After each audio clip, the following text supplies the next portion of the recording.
What is up, guys? Today we are doing some Subaru work. Right now I'm behind Zach, well technically 2 cars behind Zach. We have the Subaru on the trailer and we're taking it to the shop.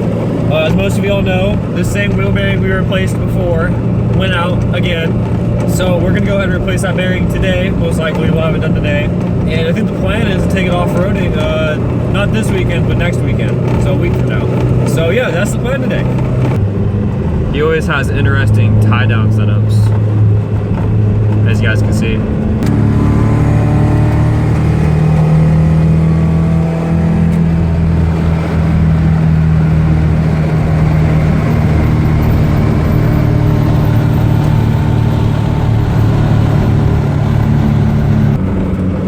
I just realized there's a big store right by our shop that says unclaimed furniture sales, like liquidation stuff. We should have gone there. Like, shit. I bet there's like some cheap furniture there.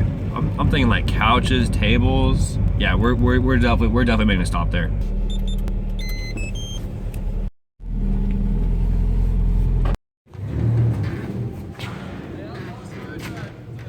You're good. Come back like another 2 feet. Jack wants me to come get the TV. Okay, we're gonna do that. Well, like I was gonna go there, help them load it to his dad's truck, and then they were gonna drop it off here. Okay, that's fine. So, can you do this by yourself? I'll give it a shot. Okay. This TV is big. Thanks again. What is up, guys? Today I'm here with a fellow subscriber. His name's Sean. He hit me up and said, hey, you guys want a wooden workbench for the shop? I was like, hell yeah. Here we are. Workbench in the Subaru Legacy. So how long did it take to like get this all ready?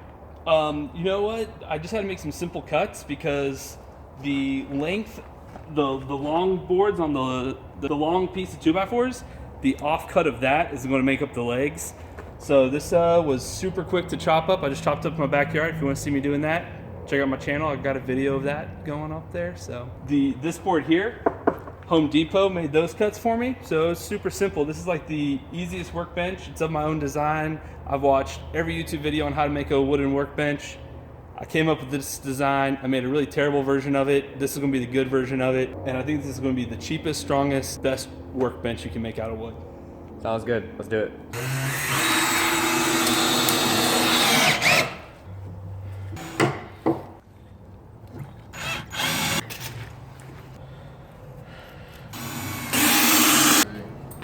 This is Sean.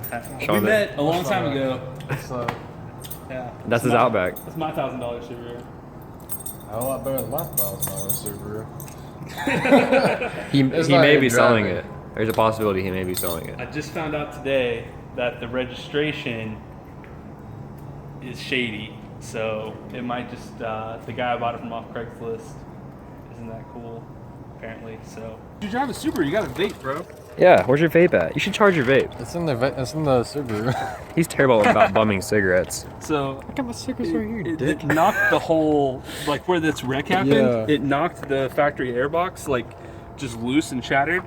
And so I put, hold on, push that. So I got this plate for a Lancer, which was just the biggest one I could find on Amazon.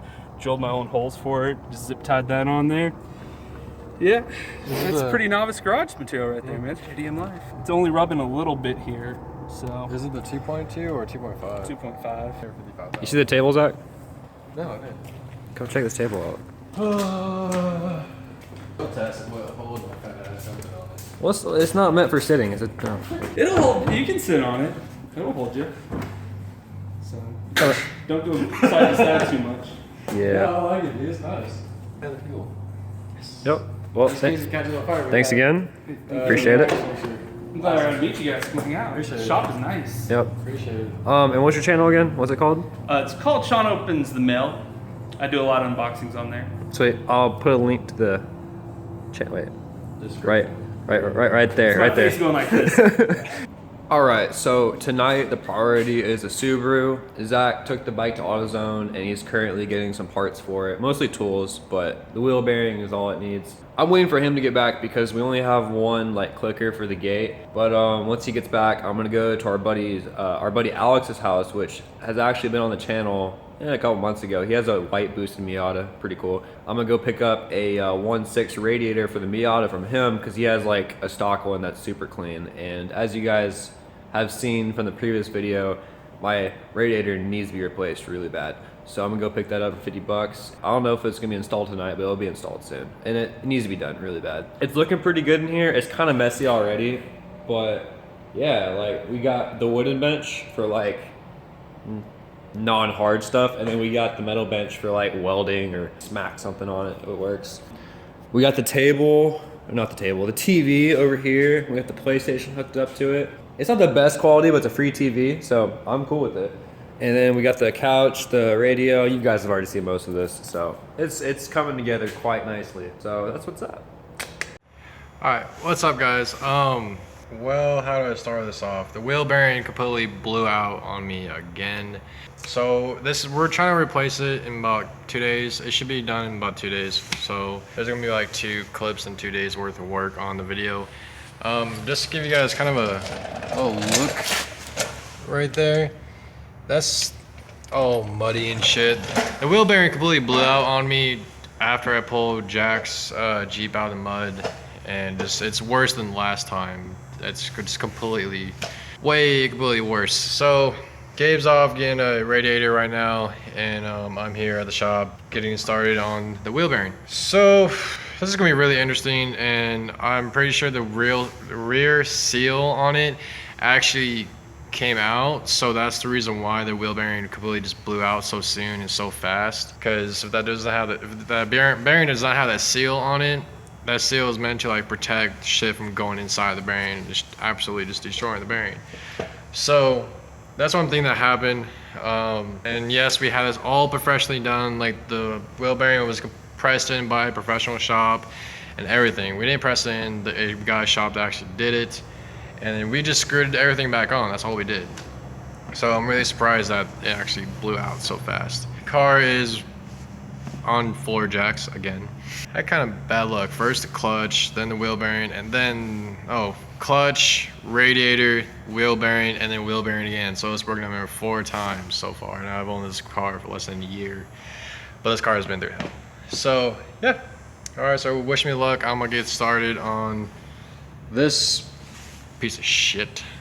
Alright, so I'm back. I remember when we first replaced the wheel bearing in the Subaru, that it was such a pain in the ass because there was really no room. Like there was only room for one person, and not even room for one person. It was like enough size for Seth to crawl underneath there and look around. And I'm a big person, so I hate small places like that when I'm working on a car. It's a pain in the butt.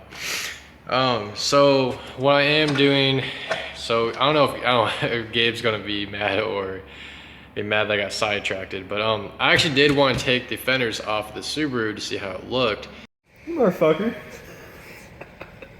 Because my plan for the Subaru is to get a lift kit and put a bigger lift kit on it and get all-terrain tires or some good decent mud tires on it and just make for having fun, having fun with the Subaru. So I was planning on taking the fenders off anyways, and it just occurred to me that there's really no room to work on working in there, and like crawling in there, and it's a pain in the ass. It really is. So I'm trying to take the fender off right now, and so far I've gotten the bolts like on top of here off, and there was one bolt in right there inside the door panel. So I got the top loose. I don't know if you guys can see that really, but I got the top loose, and it's very deceiving. Like I thought it would just be a couple bolts, up there and 2 bolts right there. Boom, there you go, it'd be done. No, there's some hidden bolts around inside this car, and it's gonna be a pain in the butt to get the fender off. I don't know, so I'm just gonna get the fender off, and then I'm gonna work on the wheel bearing, which is down there. So fender off and then wheel bearing, because taking off fenders are gonna have more space underneath the car and more room. Because I hate working on cars with tight spaces. I hate it. So taking the fender off, then proceeding to the wheel bearing. And if I remember correctly, it's really just involving taking the CV nut off, taking the tire rod, taking the tire rod off, unbolting these 2 bolts, disconnecting the whole wheel assembly to it. It's really not that much, but with the tools we have, we're still getting like all the tools that we need for the shop. So it's gonna be really interesting because we really don't have all the tools we need to work on cars right now, but we still got some tools. But we're in the process of still getting all of our stuff here and getting more tools and stuff and whatnot. So yeah. All right, so I'm gonna work on getting the fender off and then going down to the stubborn wheel bearings, the pain in the ass. All right, I am back. Alrighty, got the fender off. That was a real pain in the ass. There was this little, like, on the very last bolt, it was like just right over there. It was weird. It wasn't a rivet. It wasn't, I don't know what the fuck it was. I think it was just a little tiny tack weld, or I think it was a little tack weld. Well, anyways, if anyone of y'all is taking off a fender off of your Outback, note to self, there is a little, like, this little tack. It's weird. I'm assuming it's a tack weld because both the metals, the fender and to the little tab there, was fused together as like it looked like a little tack. So we're just gonna call it a tack weld. Anyways, that was a pain in the ass to get off. So I got that off. You can see the whole fender is taken off. It's probably a lot of you guys will say there's no need to take the fender off. There really isn't no need to take it off at all. I just wanted it off because I've replaced this wheel bearing before and it was a pain in the butt. It was all the room. And then now if you look at it, you got all this room. So, I mean, me personally, I'm a big dude, so it helps. And so I got it all off, and I'm going to show you how bad this wheel bearing is. You guys can hear that, but I'll show you guys right this crap right here. It should not be able to move like that, up and down and side to side and all around and all that bunch of bullshit. So yeah, I got the slide hammer, so I'm gonna use the slide hammer, slide the wheel bearing out. Most likely the whole wheel bearing is just gonna come out in bits and pieces just like last time. So there's gonna be pieces of wheel bearings all down on the ground, so yeah. But yeah, this time I really don't want to take the tie rod off, but unfortunately I have to. So I'm gonna have to take the tire off again. That was a pain in the butt to take it off, to be completely honest. But I mean, really, this is really a simple job, to be completely honest. But I just don't like doing it. But yeah, I'll keep you guys updated. Alright guys, so I just got back from picking up the radiator. Zach has the wheel off, and this is how bad the bearing is. Yeah, that should not move at all. Alright, this is the piece that came out. Piece of bearing came out? Yeah, I pulled this out of the wheel bearing. Like, I don't know if you guys can tell, but that's part of the wheel bearing itself. Yep. It's completely just... So it's like 10:30 p.m. right now, and we're being held back because we don't have a breaker bar at the moment. And basically what we did is that nipple, whatever you want to call it, that little slot right there is bent in, and we bent that back out pretty good. It's still slightly bent in, but we got most of it back out. So we have the socket. Zach got the socket from AutoZone, but we don't have a breaker bar. So tomorrow we got to go get a breaker bar, and then he can finally turn that thing. And once we can turn this, the whole thing can come off the CV axle.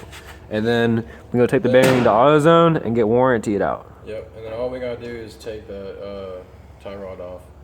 Yep. It's literally just a few more bolts. All right, what's up? All right, got everything taken out and everything. So let me see if I can flip this camera or not, because my phone is really crappy. I guess not.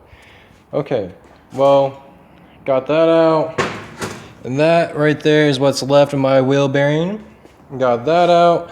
So I'm gonna take all this to the shop, go get my wheel bearing. Then actually, go drop off the rental tool, go get the wheel bearing, and hopefully seals if they're not too much, and then go to the shop. They're not closed by then because my bike's slow. Alrighty, so I'm gonna load everything up. I'm gonna get on the road. I'll keep you guys updated on everything that's going on. And so hopefully by the end of the night, I'll have the car running again. and on all 4 wheels. So that'd be great. So we can move the Subaru around, so we're not taking up so much space in the shop. Yeah, I'll keep you guys updated. So one thing y'all don't know about Zach's bike is the lights are really bad on him. They were really bad. I don't know what he did with the old ones, but like they were just like little bulbs and they didn't do anything. So what he did is he actually took the pod lights, I guess that's what you call them, like the miniature light bars, the pod lights off the Subaru and put them in the bike. And like I just think it's awesome how he did that.